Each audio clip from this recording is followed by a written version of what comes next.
my second time in New York. Oh, okay. Where do you live? I'm from LA. LA? Yeah. Okay.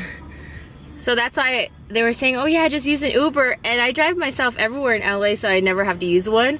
Okay. And then, yeah, so I was just like, who do I look for? What do I do? I was like, okay, that's a license plate. I said, what happens if I get in the wrong car? Wow, they send you the license plate, they send you the type of car that's coming for you. Yeah. They send you my name, and they send you my picture. I know. No mistake. Yeah. And I have your name, your phone number, so I know who I'm looking for. And you also have my phone number too. Oh, I do? Oh, okay, cool. Okay. Good morning. So today I'm here for the Purina Better with Pets event. I'm right here. I'm about to register. So I just got here to the Brooklyn Expo Center. So this is where I'm at today. And so now I'm going to go ahead and register. Because they're afraid to do anything. Because we keep cats, like we keep zoo animals, we keep them in confinement. The biggest stressor for our dogs is probably ourselves. So if you're anxious, I've sold out the first week. in Texas, and it was a little dog. But the guy there who was running the shelter was an incredibly kind and compassionate person. And so he'd taken these marble runs, chain link runs, and enriched them as much as he possibly could. Gave all these things to the dogs and saw an immediate benefit for what that did for those dogs. And I think we have the opportunity and really the challenge to make. For decades, has been concerned with her health. So instead of 1,000 head of cattle, we got Doggy, come back! Hi! Can you wait? Come here! Wait. Hi! Gretel. Gretel. Wait. Look.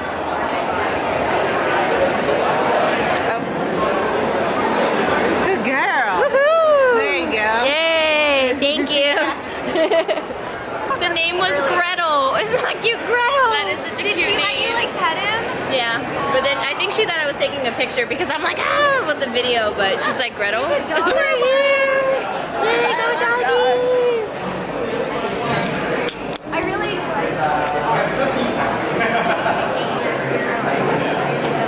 Come to me, doggy. Gretel.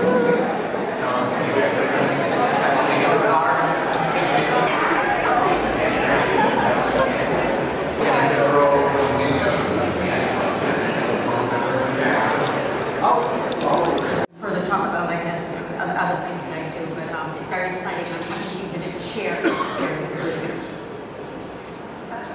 My name is Tasha Becker, and I'm a photographer. I come from the Pacific Northwest. But currently, my family lives in Japan because my husband's a naval officer, and we travel wherever he goes. We have our son, Julian, who's 7.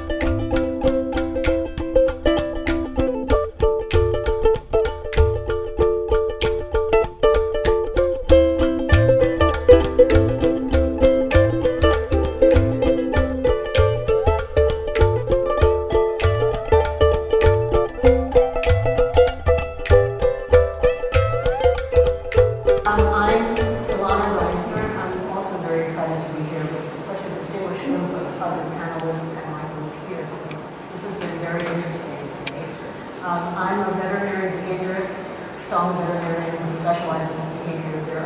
We're not a huge group. I believe there are 69 of us now, as of 2 weeks ago. And I, right now, have a private practice in behavioral medicine, so I go to people's houses primarily and deal with their dogs and cats. My practice is limited to dogs and cats. And I work with families quite often, sometimes couples that are expecting families or families with children, to help them with a behavior problem that they're trying to manage in their dog or cat, and also with an emphasis on safety for both. Hi, I'm Charlotte Van Garsh, and that's a hard act to follow. I work for the Mayor's Office to Combat Domestic Violence in New York City, and I'm Director of Children's Services at the Brooklyn Family Justice Center. We serve victims of domestic violence and their children. Just as an aside, on an average month, we serve about 1,700 clients, and that does not include children, so we are really busy. About 2 to 3 days a week, I share my office with my 73-pound Labradoodle, named Paz. And Paz and I are registered pet partners. And Paz has been working with me over the last 3.5 years, to provide support for children as well as adults who have witnessed domestic violence or who may be testifying in court or being prepared for trial. So he most recently gained a lot of celebrity because he's the first therapy dog that was allowed to accompany an adult crime victim. In this case, it was a kidnapping victim into the New York City Supreme Court testimony. So it was, and I have to say, I normally appear with Paz. Now I feel much better. So it's rather good to be without him on the side. Thanks so much, Charlie. And I just want on time. So anyone want to throw me a number for how long we think we've been associating with dogs? 10,000 years. Sorry, 15,000 higher? Any advance? Yeah. There's a fairly well accepted and established theory up until recently that it was about 17,000 years that dogs first became domesticated with people. Around about the time we started to settle into communities and started farming the land. And so dogs evolved from wolves and began to join these communities, and so there was a mutual benefit to both. That's the term where dog scavengers came along, but over time they evolved to protect the livestock, and in turn that was protecting their food source and the people's food source. But there's really very new evidence that's emerged very recently that actually links dogs to people back to nearly 35,000 to 40,000 years. And that's because they found evidence of canines along the earliest settlements that we found for people. So we're going way past and much earlier than the agricultural times to pure hunter-gatherers, when we really started to see what we believe is a symbiotic relationship developing between dogs and people, where the dogs were acting as protectors perhaps for the hunter-gatherers. And when it comes to pets and our emotional wellness, has the role of the pet changed? And if so, how has it changed? From a behavioral perspective, part of what I seem to spend a lot of time doing is talking to people about how there's been really a shift from thinking about dogs as maybe part of a wolf-like pack, where we need to basically control them or they'll control us. There is some of that still out there, and that paradigm has changed wonderfully in the last, I'd say, 20 years, 20, 30 years, to one in which the dog is more of a family member. That's how I originally got involved in behavior, was through the human-animal bond, and a wonderful dean at Washington State University named Leo Bustad. If you're not familiar with him, I would recommend Googling him.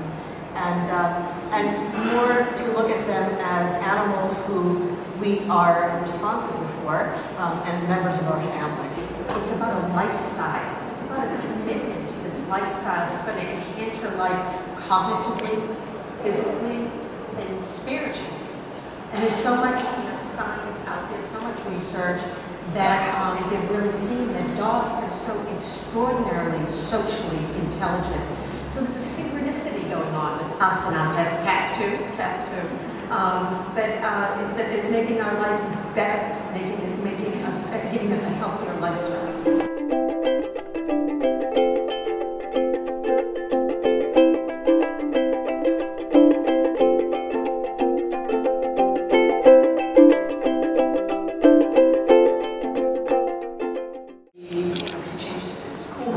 But the one thing that he comes home to always is me and his dogs, particularly with his dad being gone a lot.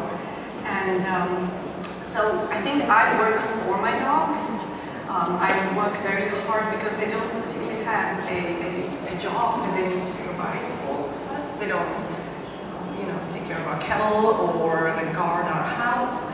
So I work very hard to make sure that I entertain them, that I walk them, that I find dog-friendly beaches so they can swim, that I try very hard for them to socialize with other animals, and in return, they are the ones that give me the emotional support, me and my family, and for that I'm eternally grateful, and I can't imagine my lives without them.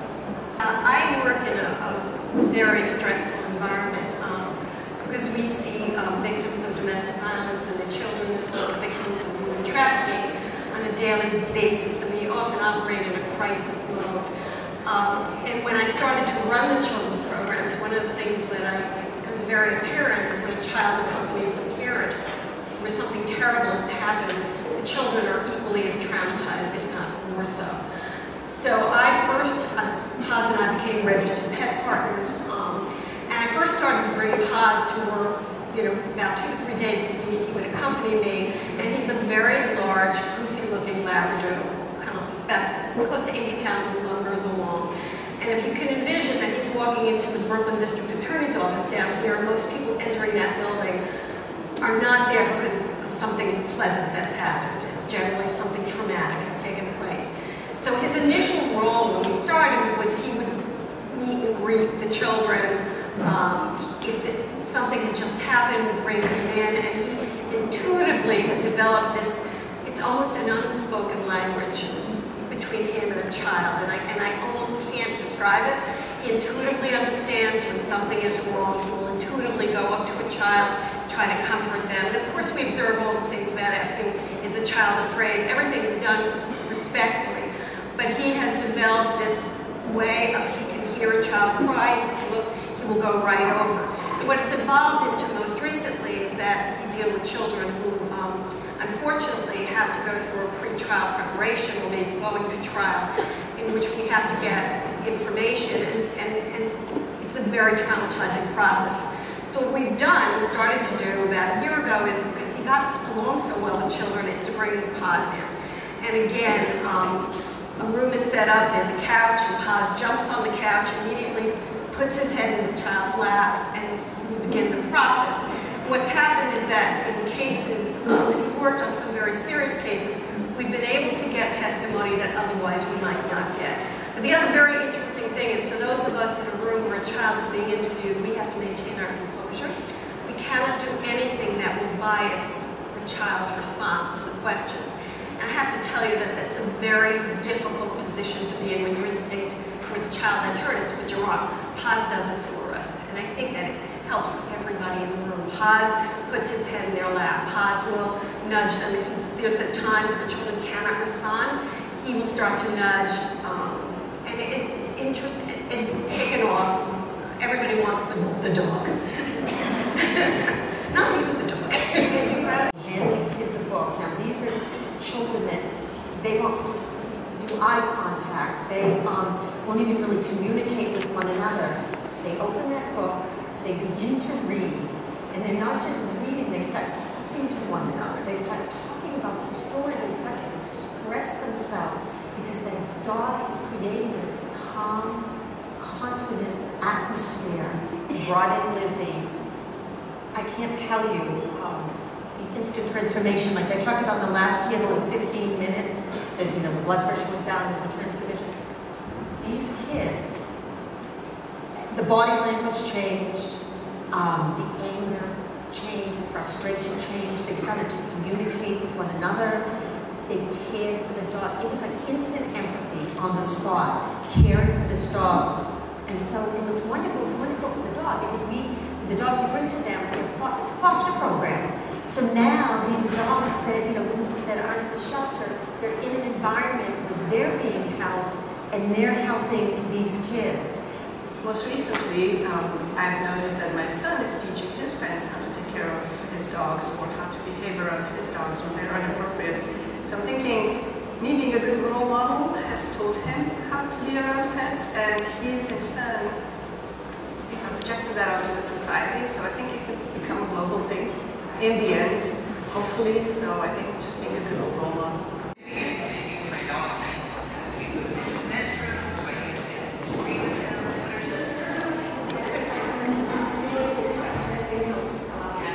Multiple issues. We actually run a literacy program. We brought the dog in, and the children that you go to is that regular place that's comfy and comfortable, and it's on the floor, on the rug, and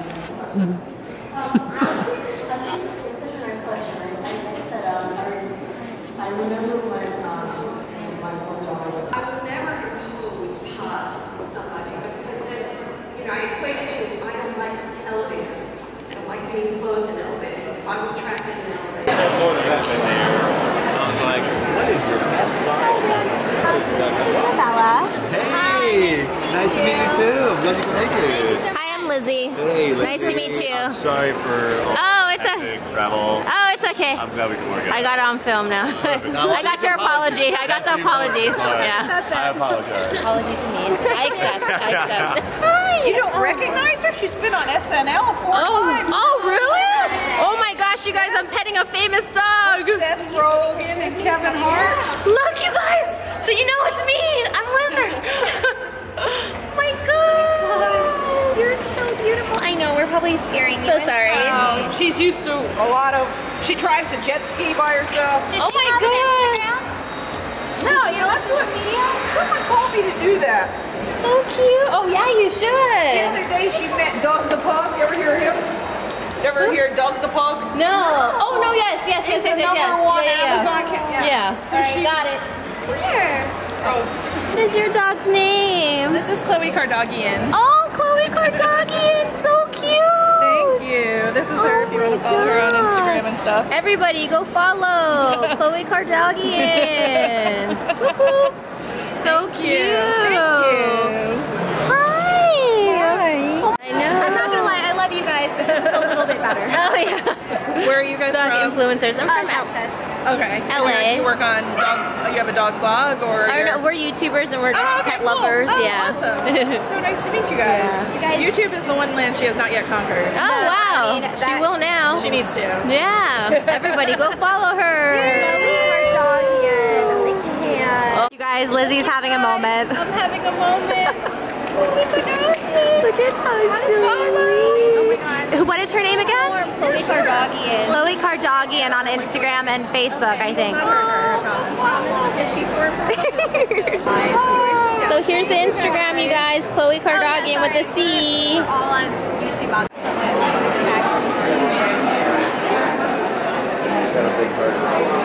And like,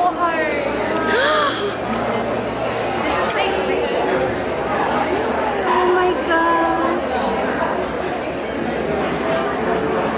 so cute. Over behind you.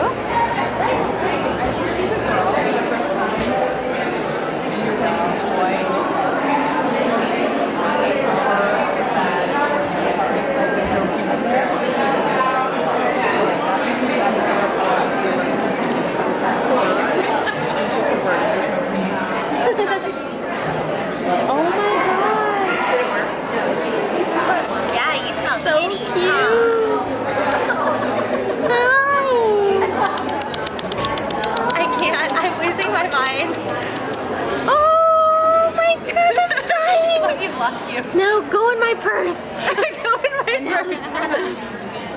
Go inside my purse and let's go off. I'll treat you so good. I'll buy you every toy you want, every type of food you want. You will love LA. You would love LA. I'll make sure you stay away from all the diva cats. I promise you. What is on my boots that my cats must have like laid on these or something?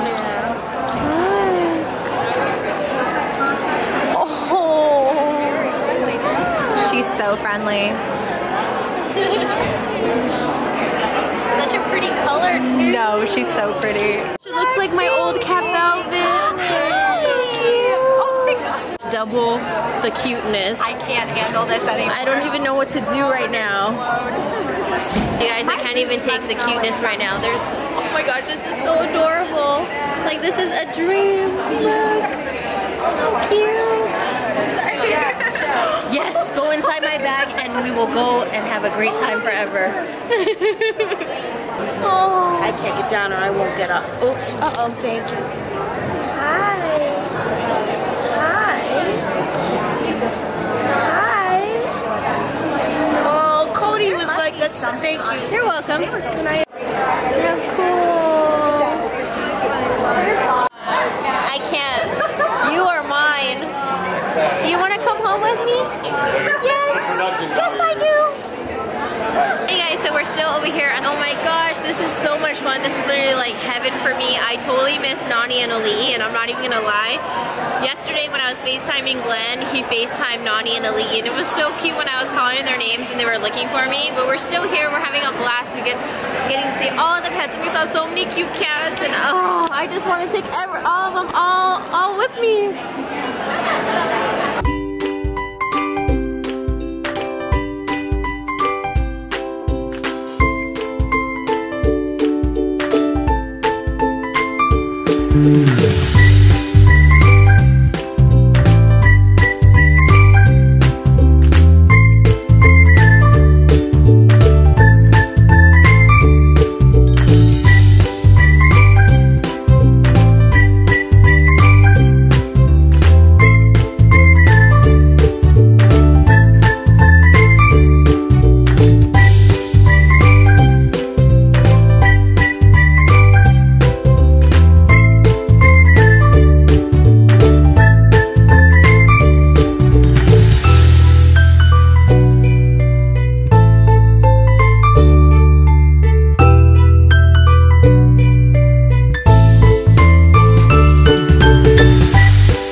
Purina Better Pet Summit, and we're leaving. Goodbye.